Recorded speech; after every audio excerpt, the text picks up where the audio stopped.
It's another episode of the Next Fix podcast where we talk about comeback stories. We want to know when things were shitty, how shitty did they get?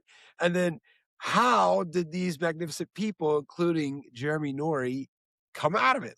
What was the genesis of the comeback story? And so we'd love to paint that picture. And today we've got Jeremy Norrie, and he has decided to come to us and let us know what that was all about. I know he's coming from Big Bear in California. So to those of you that aren't familiar, I suggest you get out there and check it out because it's like a little slice of heaven. I mean, it's absolutely amazing. Jeremy, just how are you living today, brother? What's been going on today? Great. Yeah, like you said, I live in Big Bear. I feel like I have really dodged the bullet in life and I'm very happy these days. And yeah, it is a little slice of heaven up here. And I try to enjoy my life as much as I can, as well as be responsible and do all the things that I should be doing.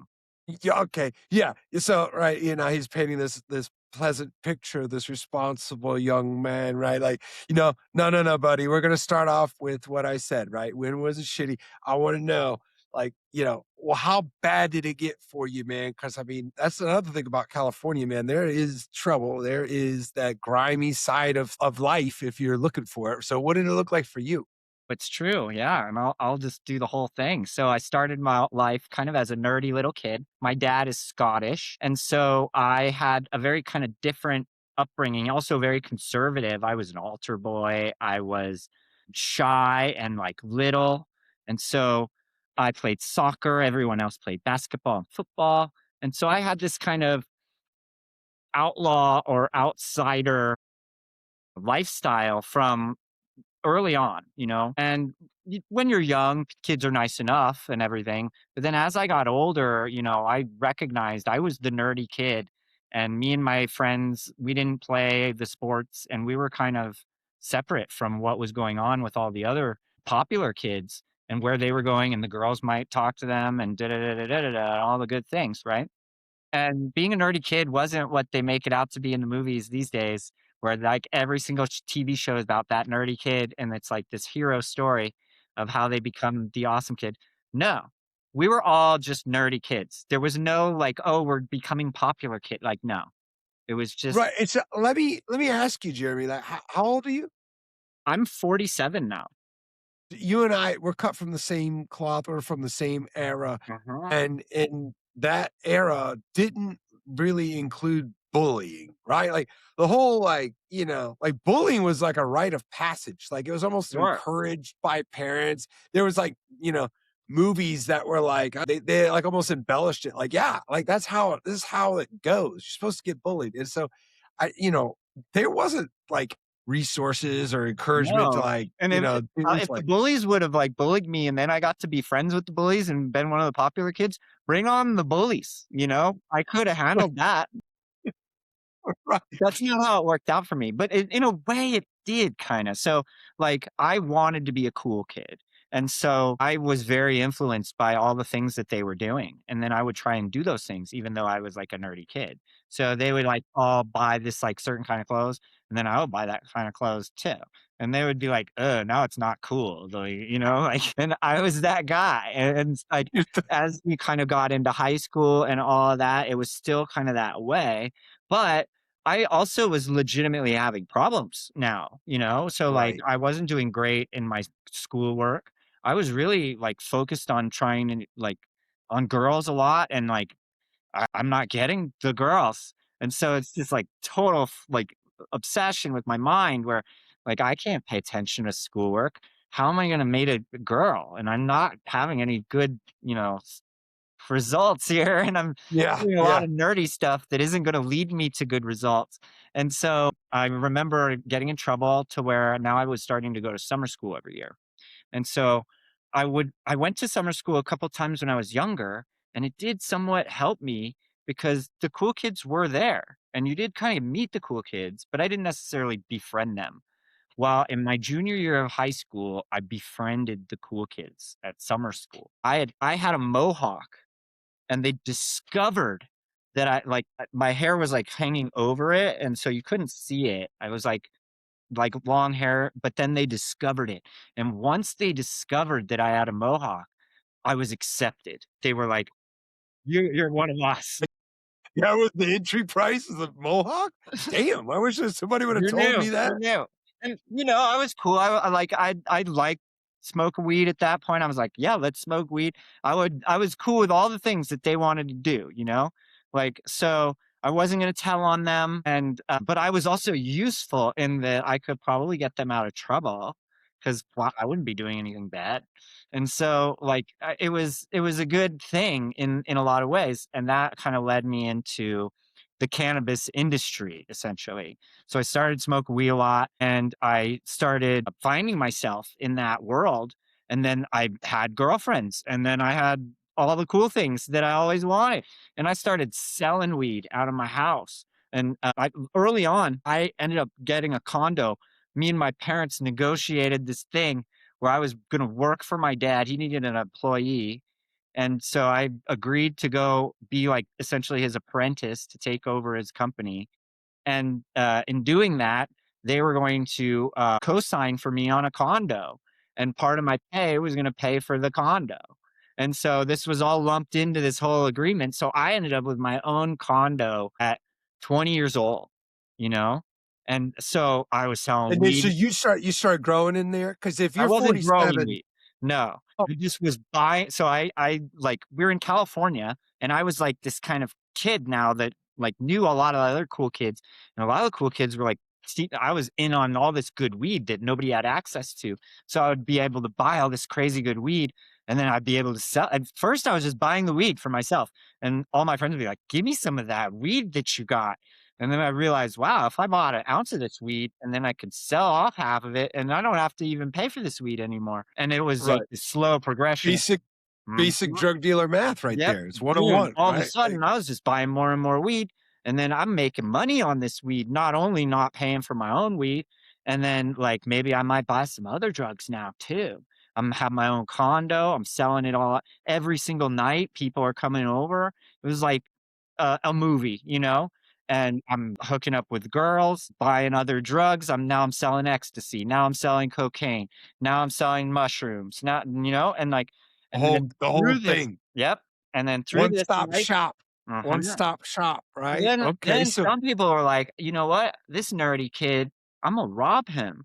And so then I started getting robbed. And so I got robbed a few times, and then I got home invaded once, and that was crazy. They called me up at gunpoint, they said they were gonna kill me, and I have a book that all of these stories are in my book. It's on my website, theskyisland.com. You can read the first chapter and all the horror stories of my hold home on a invasion. second, Jeremy. You're going at freaking light speed, man. All right. So skyisland.com, which Yeah. we would have gotten to Yeah, yeah, eventually. we'll But get back to it later, but I right. just So, figured but I'd there's a throw it book. in there. What's the name of the book?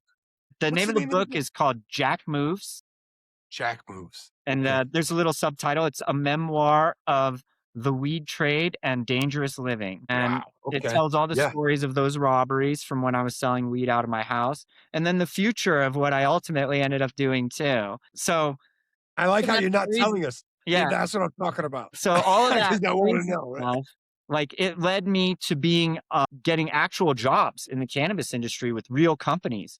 And then I went to Amsterdam and I won the Cannabis Cup in 2009 for the best product for the first tool for dabbing.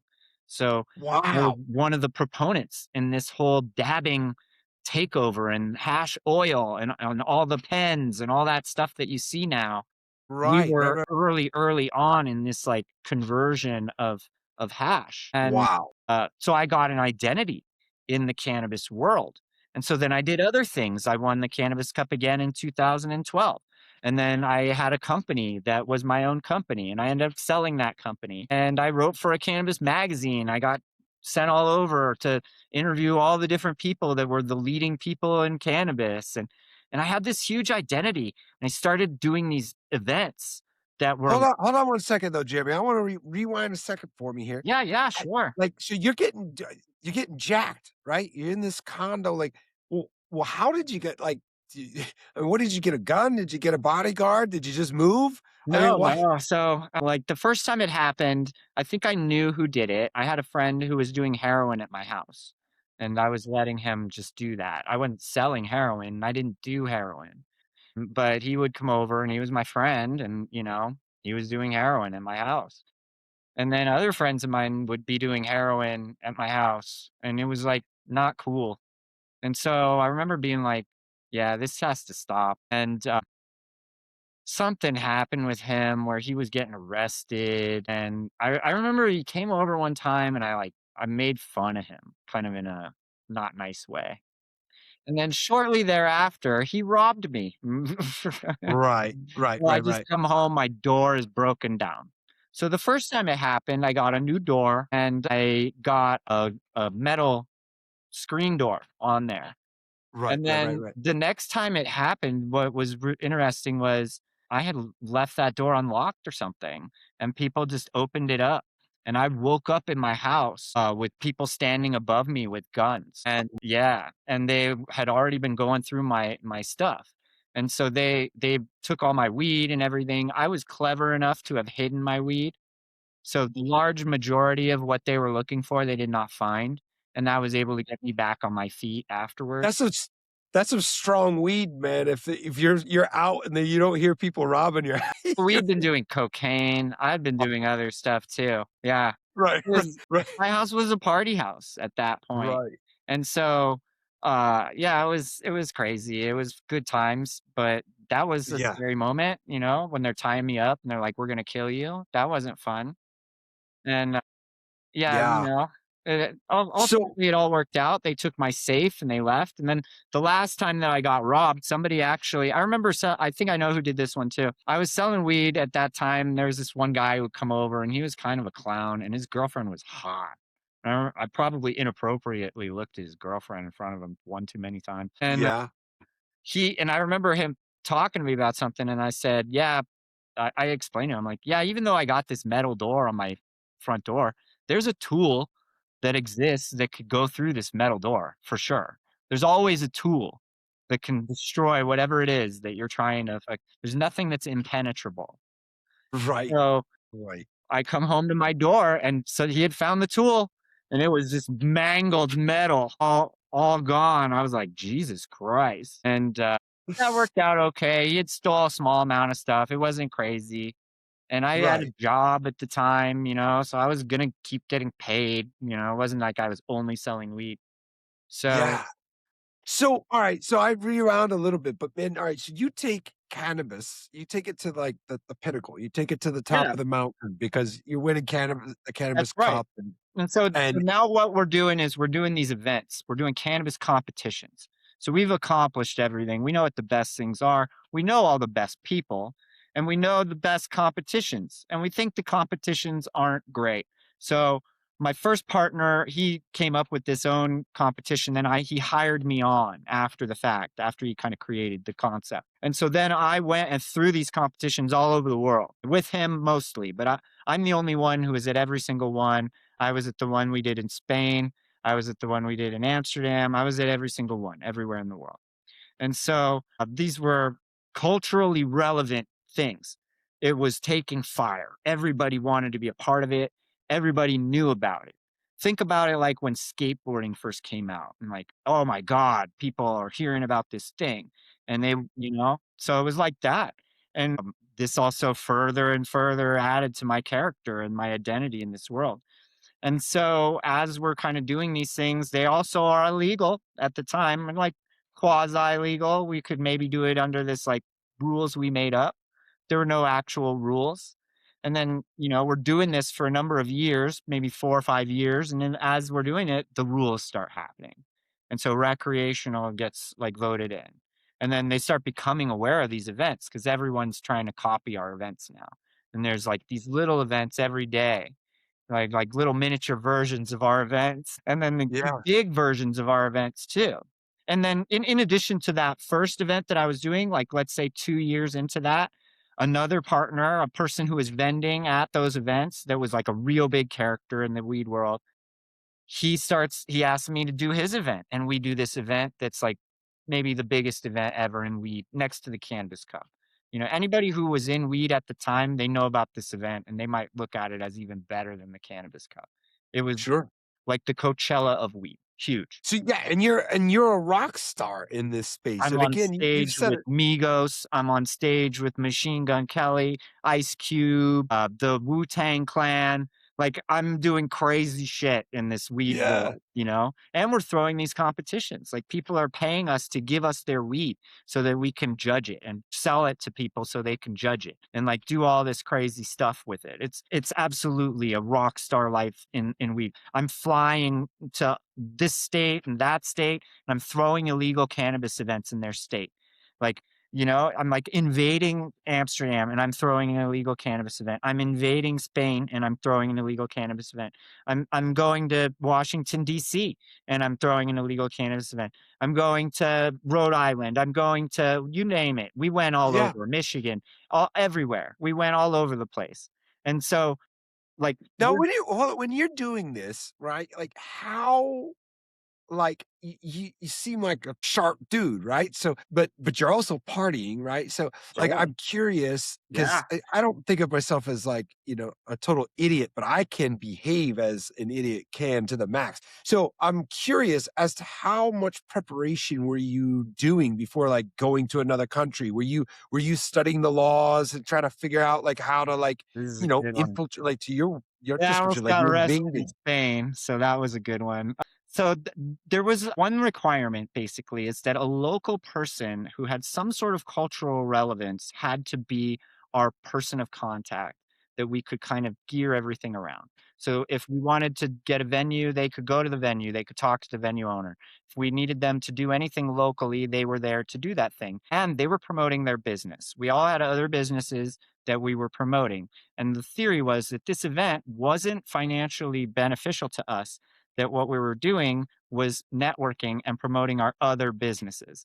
And so we were all very kind of sacrificial in many ways in that we were trying to do this other thing. So when I did the event in Spain, yes, I had a guy who lived in Spain and he kind of set up a lot of the things. And then I had other people who had contacts in Spain and they would connect me with this or that. And then I was able to kind of get these things through my network of people in the cannabis world and all of our networks of people that were in these different places. We were all trying to accomplish this thing. And once it became the cool thing to do, it was very easy to accomplish because people wanted to be associated with it. They wanted to like do some shit. They would work for free. They would do whatever they could to be associated with the event. And so that was all very easy. The hard part kind of came when there were definitely situations like so in Spain and I was like I'm mostly a level-headed person. Granted, I made a documentary about all this stuff, and in one of the interviews, I'm on acid in that documentary. So I was definitely partying here and there, and playing a role in that sense too. And I would try to take my moments where I could, where it seemed safe. And in Spain, I had taken somebody's entry for our competition. I had hidden it in one of the trophies that was an electronic device. So it seemed like it would kind of go unnoticed inside of this packaging and box. But they did pull me out of the plane. Like when I arrived in Spain, they had my picture. Before you even get out of the portal thing, there was a military guy standing there as I'm walking out with my carry-on and he's like talking to the plane people. He looks like he's got Desert Storm military fatigues and a machine gun. Okay. And so he's like looking at me and the plane people are looking at me and they're like trying to discreetly communicate. I'm like, uh-oh, this doesn't look good.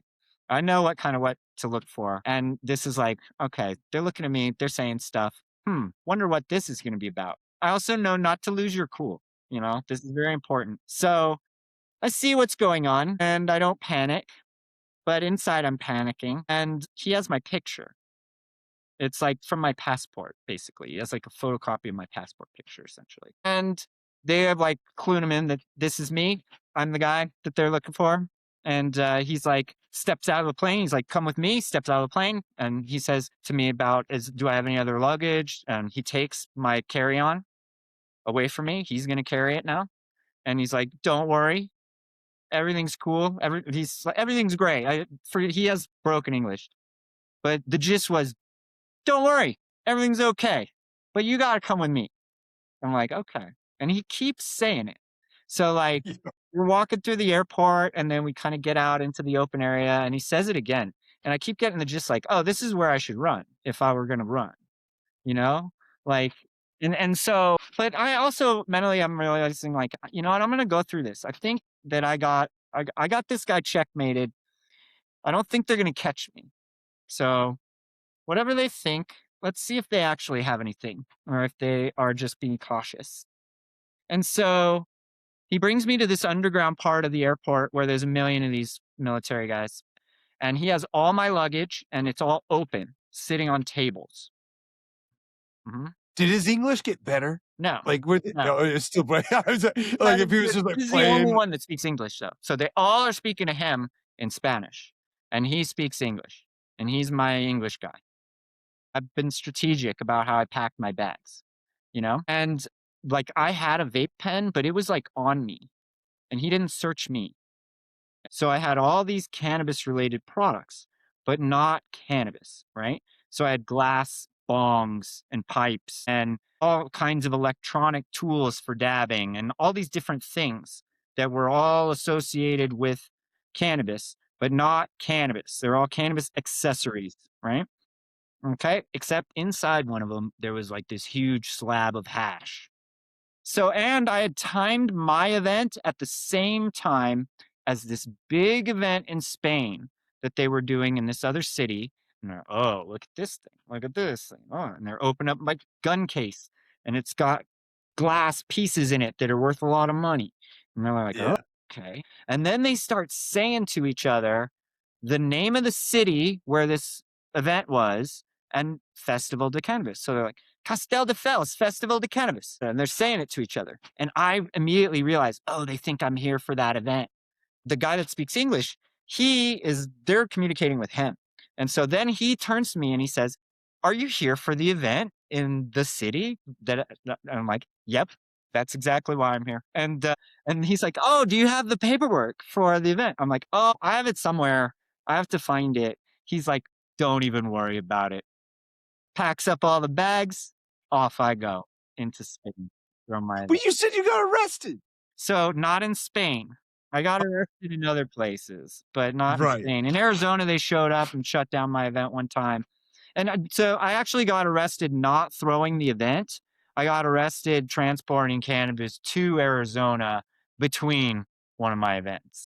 Right, right. It feels so good when you get away, when you play it cool Yeah. to, like, play it is like the movies, but, like, these are all, like, the highlights, brother, and man, my hat goes off to you because, like, you are traveling the planet doing what you thought was. Yeah. Yeah, I mean, you're a rock star, but, what happened? Well, why or when did that party end for you, So brother? Like, that's when what did I things was start? getting to basically. Yeah, So now I yeah, have this huge identity in the cannabis world. I can't just do anything. I'm this cannabis guy, right? And so these events, they're big, successful events. Well, no, they're not so much successful. There's events all the time now. My event is kind of getting less and less popular. There's now people that tried to cheat in my event, and this like gets out. There's all these stories about my event not being like good or right. fake or there's stories, right? Sure, sure, sure. So all of this stuff is kind of working towards me not doing the event anymore. It's financially struggling. And then the big event that I was doing, the one with the Wu-Tang Clan and all of these guys, I'm slowly losing my role in that event as well because my other partners who had asked me to help them originally because they didn't know about events, now they want to do all the event stuff. And so they don't Right, need right, my right, help anymore. And right. so I'm kind of getting pushed to this part of the event and that part of the event. And then my old business, my old assistant, they hire her on. And then now I'm basically working for my assistant. And so like Right. it becomes this Things are starting to get ugly. and we're going towards this now. They've created rules for the events. And so now we're gonna have to get a license. And now we're gonna Wow. have to do all this stuff that we never ever had to do. We just made up whatever we wanted to do the whole time. Right, right. So I remember saying to my business partner at that time, and granted, I had almost no say in what he was going to do anyway. This year, we need to scale the event down and we need to get everything done right. We're losing money every year on this music stuff. And we need to like not lose money this year. We need to do it right and get the permits and Right, right, right, And right, he's right. like, "I wanna pay Base Nectar $1,000,000." And I'm like, "Oh my god." You're like, "We need to scale back the music," and you're like, "No, we need bass nectar. Yeah, now he That's wants what to we need." spend what we normally spend on all the music on 1 act, you know? Right, right, And so right, I'm like, right, "Oh right. my god, okay." So now it's crazy. And so I say I have to step away. The future of that is he doesn't get his permit. He ends up with $1,000,000 debt to everyone in the cannabis industry, and he almost wants to kill himself. And now he's worked his way out of that, but it was a bad thing. Right, dude. And Oh then my I god. lost my role. And so my other event, it financially became unfeasible to continue. So that event ended. The Chalice event, they lost their permit. He got $1,000,000 debt. Another company bought his IP. So Wow. he couldn't even throw the event because it became this whole corrupt thing. And so now I have no role in the cannabis industry. But I thought for sure somebody else is going to want me to throw their events. I'm the event guy. Right, Certain, right, right, right, and I tried to work for High Times for a second, and that didn't really pan out. And then it just right. nobody wanted me to throw their events. I applied for all these different cannabis events, nothing happened. I got no callbacks, even not a smidgen of a smudgen of a lead in any sort of direction for any sort of role for me. None of these businesses that I helped make popular offer me any sort of job of any kind. 'Cause I mean, it's a massive industry as far as money's concerned, but Yeah, it's a small community, right? Like yeah, the key players in that space, I'm sure everybody knows everybody, and they're now looking at Jeremy thinking, "No, we no. don't want him." Nope. Wow. Nope. I'm no longer valuable. They saw the failure of the other things, and now I'm essentially polluted, right? So I'm Wow. toxic. Yeah. And you wouldn't Yeah. want to hire somebody that isn't popular. I'm only good when it was good. And now that Sure. I'm bad, it's bad. And so, and then it's just also through my own ego. I didn't Yeah. want to really work on another job. I could have got some other job that wasn't in the Easy. cannabis industry, but I didn't do Right. that. I just decided what I was going to do was like try and hustle and struggle. And I lived on maybe 500 to $1,000 for like 5 to 7-ish years after that. Long time. And then So from a rock star to, like yeah, just and I'm living in people's couch houses, surfing. and, I lost my condo that I bought in Hollywood. I couldn't pay the rent, and so, like, everything fell apart for me. My cars were falling. I was having to buy these super cheap cars because I had no money. I Yeah. got Yeah. arrested, so I started selling weed, and I got arrested, selling weed right between one of the events, and that's partly why I couldn't even continue the event thing is because I got arrested. And now I had to pay all my money that I had saved to an attorney to defend Sure. me. And, Exactly. fortunately, I escaped those charges, but it was 13 months before they even charged me. So they arraigned me, and it was this long out process where I was not wanted anywhere.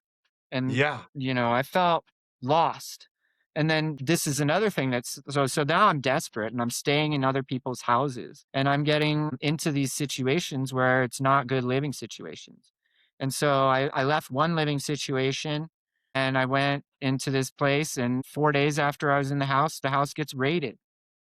And Yeah. so now I'm Yeah. standing in front of the cops, having to defend myself, and the every Right. single kind of police officer ever in the world is getting brought through this house to try and, give this guy every charge that he ever could have because they didn't like him. They had it out for this guy. This guy was Yeah, throwing parties they didn't you like. were on the bad side of, like, cannabis is I lived in Colorado, and I know some people that were on the right side of things, but you gotta make a decision to stay on that side if you're gonna, Well, the pursue corporate it. side is a whole different side, and, like, to us, that's like Chinese. None of us even know that side. This side is Right, everybody that I know is very well aware of we all experience the same life. This is old news. right. And some varying degrees of this. Some people had it way worse than me, some people had it way less than me. And like that was one raid. So then I move to another house. I'm in this other house for like a couple years, and then some stuff starts happening. This house gets raided also. And then it gets raided again, and now we get evicted. And so now that's what ends up taking me to Big Bear. I'm running from the police essentially. I'm trying to get away to somewhere out of the middle of nowhere where nobody knows me, where I'm not gonna have any more problems. You And know what's crazy? I did the same damn thing up in Estes Park, Colorado.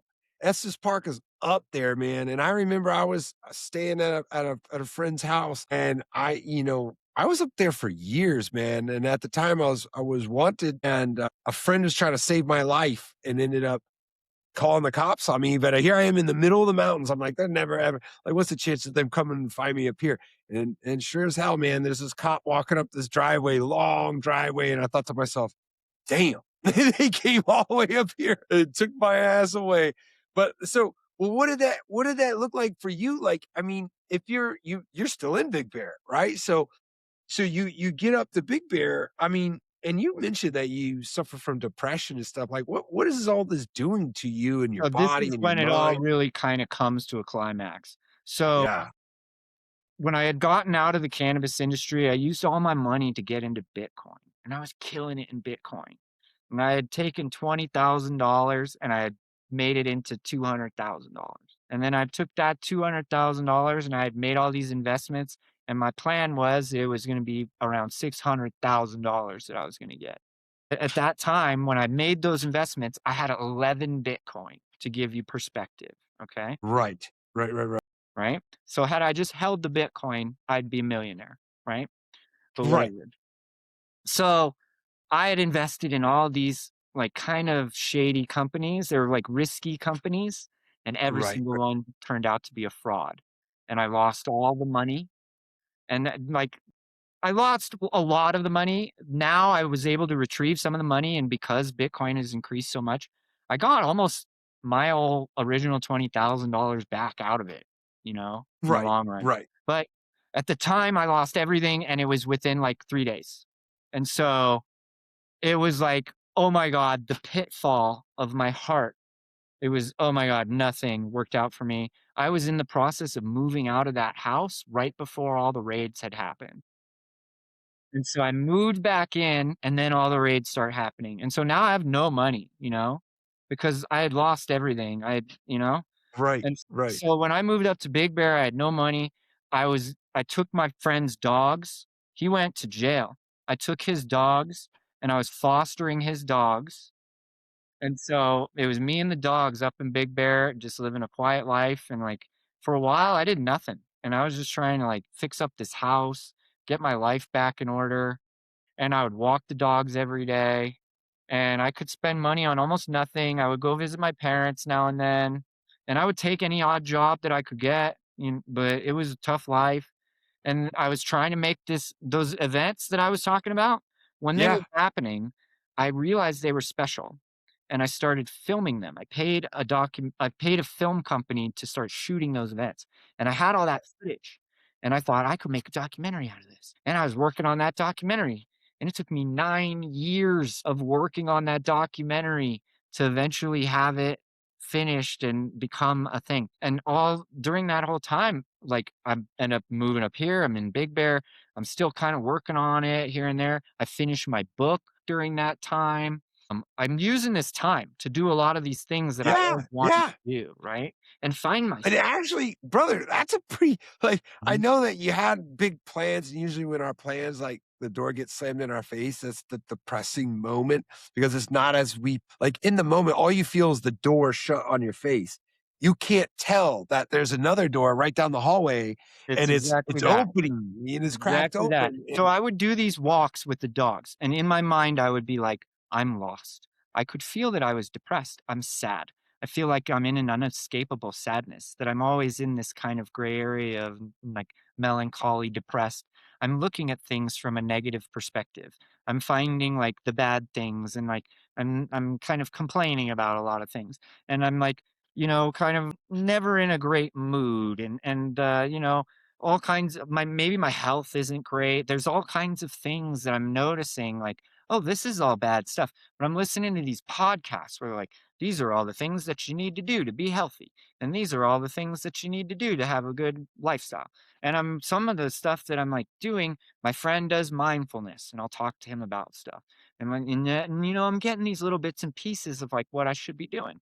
And like I'm doing some of it, right? And I'm like, these are all the things that I should be doing, but I don't feel like I'm getting out of this thing. But these are all the things that I should be doing. So I'm exercising every day and I'm walking these dogs and I'm changing my diet and I'm doing all this stuff. And it's like, feels like maybe months, years potentially of doing these things. And then I'm also working on getting this documentary thing going. And then eventually I start getting somewhere with the documentary thing. And it's not like big success, but I get to a point where we release a couple documentaries and I'm getting a few $100s now from these documentaries, you know?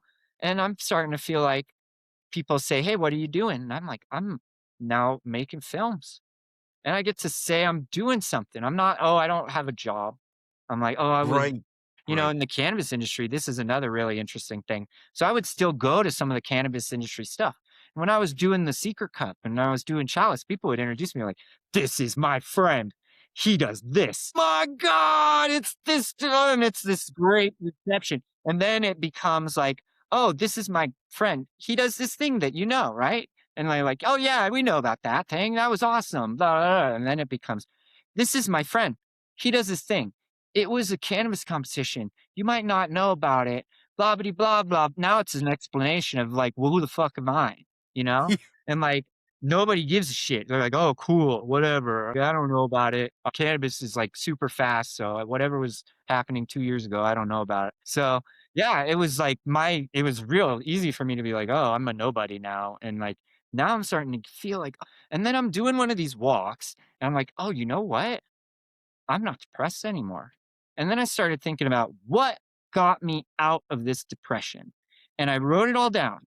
And so I want to read it. I want to read it all. I have 10 steps to getting yourself out of depression. Okay. Now, is this 10 steps is this in your book or is this a No, new thing? this Is it is well, okay. nowhere. This is here exclusively and any other podcast that may have asked me about this same Let's thing. do it. Let's do it. We Okay. got 10. So here we go. One, nobody telling you that you suck. So I had some friends that are real mean motherfuckers, and they would constantly be telling me all kinds of shitty things about me. And I'm not the kind of person that's like, "Oh, this is cool. Let's just roast each other every day." It just Right. it's lingering in my mind. It's like seeds of negativity that are being planted that live in my mind when they're not being said. And I need no more of that. I need to be thinking positive things about myself. And I don't need these little moments where it reminds me about the negative things. So none of this. Goodbye to people that are telling you bad things. And if it's you, you need to stop telling yourself those things. Find something to make progress on. So this for me, this was my documentaries, but it also was my book. And my book never made any money. It cost me money to make it. And it was little things. Like I always say, it could be a video game. It could be learning a language. It could be reading a book. It could be anything that you're going to make progress on that you can feel better about making progress on something. That you're at least doing something that is good, that you are increasing and you're improving upon, and that there's positive progress. Okay. So, Right. And let me stop you. Let me just pause you real quick because I this is a cool thing that I've always kind of noticed about the Constitution. It says pursuit of happiness. yes. Like it's not the happiness is not promised. It's not a thing. It's the act of pursuit. The word pursuit is really what we want. We want to chase it. And And let so me assure you, a lot of us who have achieved goals would tell you that the actual fun part is the journey. It's the right. road to the goal. And then once you've achieved the thing, it's not as good as you imagined it to be. Exactly. Okay. So number three, less stress, accept feeling emotions. So like you said, kind of a lot of times people think I'm not supposed to feel sad. I'm supposed to feel happy. I'm not supposed to feel nervous. I'm not supposed to feel anxious. I'm not supposed to feel all these bad feelings, things that feel negative, that are hard to feel. You know, you're supposed to feel all of those things. And then you're supposed to learn how to deal with those feelings and then make it into good feelings and overcome those things. And so I think that you need to be able to accept that it's something you're supposed to feel those Yeah. feelings, if have that time, and then move on from those things. Don't let them rule your life either. Exactly. Okay. Then here's another fun one. Four, chosen suffering. So for me, working out really hard, maybe doing like a backpacking trip that I never thought I could do, Like all these kind of things, like maybe going on stage, Mm. putting yourself out there, doing podcasts, like all kinds of things. Challenge yourself to do something that seems difficult, that will be uncomfortable for you to do the thing, but it's beneficial in the long run. And, Yeah. I think that's really, really important because you've chosen this suffering. It's not suffering that's been put upon you because of hardships in your life. And then you And there's a feel like, oh, difference. poor me. This is a chosen thing that you've chosen to do to make yourself better. And this is a Yeah. good, good thing. Okay. Awesome. And then number 5, forgive yourself. So, yeah, you're not gonna win win them all. So, you're gonna make mistakes. I hate it when I make mistakes. I beat myself up. I think about the mistake a million fucking times. It's like, "Oh my god," and pulling my hair out, like, this is yeah, it's bad. And so, you have to be able to accept the mistake, and even still, I still tell myself and I still go through that, but I accept it eventually, kind of move on, distract yourself, realize that you did the best you could. If you didn't do the best you could, what are you going to do the next time? And you just Right. kind of got to move on with that kind of thing. Forgive yourself. And then number 6, think mindfully and with gratitude. So I ended up doing a documentary. Eventually, I found myself by becoming this documentary journalist, and that's what I do now. And one of the projects that I did was about mindfulness, and we interviewed all these UCLA professors about mindfulness, and they have all these cool practices like loving kindness and things that involve gratitude. And for me, the gratitude thing was really important because I have lived this crazy life. And like it's so easy for me to think about all the things that I don't have and the things that other people have better than me. And I can feel sorry for myself better than anybody. But that's not the way to have positive experiences. The way to have happy thoughts is to be grateful for those things that you do have and to think about how lucky you are to have so many things. There's always something that you have better than someone else. And you have to appreciate those things, even if it's just having all your arms and legs and sight and the ability to talk. Not everybody has all those things. It's And, true, man. like there's all these different things in your whole life. Everyone has a story. There's Yeah. something good about your story, and you need to focus on those things. I Okay. love it, man. It's a Yeah. choice. Yeah, I love it. I And number love it. 7, follow your smile. So one of the things I also noticed was I would be depressed. And then I would walk my parents' dog. I would take him out to the forest and let him off the leash. He'd go running around chasing bunnies. And I would notice myself laughing and having a smile. And I'd be like, whoa, I'm happy. How did this happen? And it was his happiness had like infected me. And I realized, oh my God, this is so good. I'm going to do this every weekend. And so then I start Yeah. walking the dog every weekend. And then you get this little moment of happiness every weekend. And if you Yeah. can find whatever that thing is that makes you smile and makes you happy, you should do that thing. And you know, even if it seems like something that might be creepy, find a way to do it and make it not creepy. Like you gotta find a way to and it has to genuinely not Yeah. be something bad. Yeah. But like as Like long as you have a good for the thing, record, like we're not encouraging a guy to like go yeah, like watch all like the women or so, like but nah, as nah, long as not you that. have a wholesome thing, like walking your Yeah. dog, that is like a Butterflies. great example. Butterflies and Yeah, dogs. bird watching, I've seen people doing.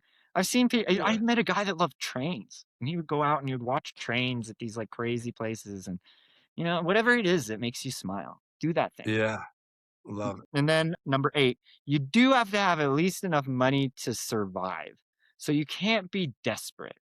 So, one thing I wished that I had done was gone out and gotten a job rather than let my ego tell me that I had to be this important cannabis person or I wasn't going to be anything. And, it was below me to go work at, 7-Eleven or wherever it was that I saw some sort of job. Forget about that. Get the job. It'll make you have a little bit more money and that'll help you to get to the place where you want to go. The number 9, experience nature every day and get dirty. So this was a byproduct and partly why I stayed in Big Bear. I always wanted to live in a place like this because when I was going to do my big Bitcoin moves, I was starting to plan my future and I was like, where could I move that would be just awesome? Where would I want to live if I could live anywhere? And a place like kind of like this is where I would want to live. And then part of it is because hiking and biking and doing all this stuff, they're like oddly healthy for you and they cost no money. And so, like, as we're studying all these things in science, like, we're learning, oh, like, you walk around barefoot on grass. This is like oddly healthy for you, and all these good things happen. Measurable good things happen in your body. Mainstream science accepts. You get up at 5:30 in the morning, you look at the sun, it's healing your eyes. Some sort of beneficial light is happening early in the morning. Oh, there's all these like weird byproducts of like living a normal, natural life. And it seems like, oh, probably all those things are oddly healthy for us. So, like saying Yeah. hello to my neighbors and like kind of knowing who they are and like being able to like go for a walk around my neighborhood in the morning and like seeing animals and like hearing birds and all these things seem like, oh, this is something that's important to being a human. And like, granted, I have to go run around and talk to people that are talking to dolphins and talk to people that are seeing Bigfoot or ghosts. Or maybe I'm doing a documentary on Buddhism or like diet and nutrition. I'm going to see a doctor at Cedar Sinai. I'm doing all this city boy stuff. And so I'm out there living the city life and I'm killing myself doing the fun stuff and going to concerts and whatever it is that I'm doing. And then I get to Right. come back to nature and I go out and I get a little dirty hiking in the forest. And maybe I ride my bike. And all of this stuff, there's like a odd healthiness that comes from it. So you got to get out in nature and yourself get a little dirty too. Not just like do Yeah. a little clean walk, get dirty, camping, do the thing. And then the last thing, number 10, you have to have fun. You can't just be working on stuff all the time. You have to give yourself a little bit of time to relax and enjoy life. And so experience fun and enjoy yourself, but in moderation. So, don't get drunk every night. Don't start finding some sort of crutch as your thing. Right. Whatever your thing is, use it to make your life better. Yeah, man. Yeah, that's a hell of a list, man. That's a kick-ass list. I love it. And now you like put this together like recently, right? This was not It an was within the incredibly long. last couple years. I've been doing pretty good for a little while now. But when I first Yeah. moved up here, it took a few years before I found myself. Well, you have a very well thought out path that you had taken, man, and man, God bless you for just having that. You've made that decision not just once, not twice, but for many, many days in a row to look on the bright side of things. And honestly, that's what this show's about. This is about people, whatever their past was and however bad it may have gotten, at some point I feel, and I'm really speaking off the cuff here, man. This is really just like coming out of my head, is that day that you start to make the decision to focus on things that you should be grateful for. I mean, that's usually like, everybody's always asking me about this turnaround point, but if you wanted to pinpoint it, it's probably somewhere around that time that you're like, you know what? I'm not gonna be depressed and then turn to my shitty coping mechanism, which is drugs and booze. I'm gonna choose to be thankful for my legs and my arms and my ability to talk, right? Like, because it's there. I mean, for most of us. And so it's we can make that decision, man. And it's clear like you do that. That's what you do. And Yeah. that's pretty damn cool, man. I don't know how long I was doing those things before they worked. It wasn't like I just did those things and then the next day I was happy. I just noticed that I was happy, and these were the things that I attributed to achieving that goal. That's awesome, man. Well, okay. Now, yeah, like, tell us a little bit about what else is going on, right? Because I'm putting all this together as you're telling me, as I tell everybody always. It's like I come in here delightfully ignorant. I don't know a whole lot, but this life that you live now, like you shoot documentary films, right? Yeah, yeah. So it's really a beautiful hero's journey. So one of the things you learn in documentary filmmaking is that what people like to see is someone face adversity and then overcome that adversity and achieve a goal, right? And so they call that the hero's journey. And you know, unbeknownst to me, I kind of live that life fully on. So I'm doing those cannabis events, I'm filming those things, and I'm becoming this documentary journalist kind of unbeknownst to me. We make this project, it's not right. Everybody tells me they can open the door to Netflix, they can open the door to Vice. Nobody can do any of the things they said they could do. Completely misrepresented themselves. And then I'm trying to do it, pound the pavement, can't find anywhere. A friend of a friend of a friend of a friend ultimately introduces me to somebody, and that's the guy that opens the door for me and shows me kind of how he was doing these independent horror movies this way. You could do independent documentaries the same way. And then what topics could we do? We don't have to do your thing that you were working so hard on. And in fact, it's actually easier to do something right from the beginning than it is to fix something that you did already. And so what we did was we tackled these cannabis medicine projects. In my journeys as a cannabis person, I met people who were healing other people with cannabis.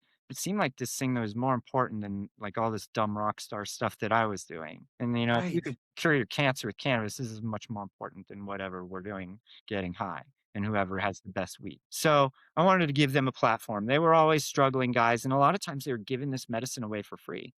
And so I said, "Hey, you know, I've heard all about all this stuff, but how?" It's always you watch CNN and they're like, "Good news, you can heal yourself with cannabis." But they don't Goodness. tell you how. And grandma walks away thinking she's gonna smoke a joint and cure her cancer, and that's just not how it works. And so, I've said to these guys, "How are you guys doing this? You have all these remissions? You know, let's tell the stories. So give me a few people, and then let's tell the stories." And so that's what we did. And those movies did okay. You know, it wasn't big blockbuster hits right away, but there was enough that my partner was like, "We could keep doing this." And so then he says to me, "Hey, you know, the film company that we distribute our projects through, they give you a list of all the projects and what they're doing. So I get to see everybody's results. And so here's what's popular." And so now I get a list. Okay, these are the ones that are popular. And there's all these weird things that are popular. And so I say to him, "Hey, what do you think about Bigfoot? I've watched all these Bigfoot documentaries when I was smoking weed at home. Like, Right. Right. let's what do you think?" And he's like, "Yeah, let's do it." I make a Bigfoot documentary. It's virally popular right away. Third movie we ever made. Boom. Okay, now we get some money. Now I can buy my own equipment. And he comes out. We shoot a UFO documentary. Boom, that one's popular too. And so, and like doing it, he's like, "The stuff that you're doing, I could never do." He's shy. He would never walk up to one of these Bigfoot people or like UFO famous. This guy's been on CNN. I just walk right up to him. I'm shameless. Like, "Hey, Yeah. you want to do an interview right now in the closet?" Like, I could care less. You know, I don't have any shame about it because I didn't go to film school. I don't know what I'm doing. This is great. Yeah.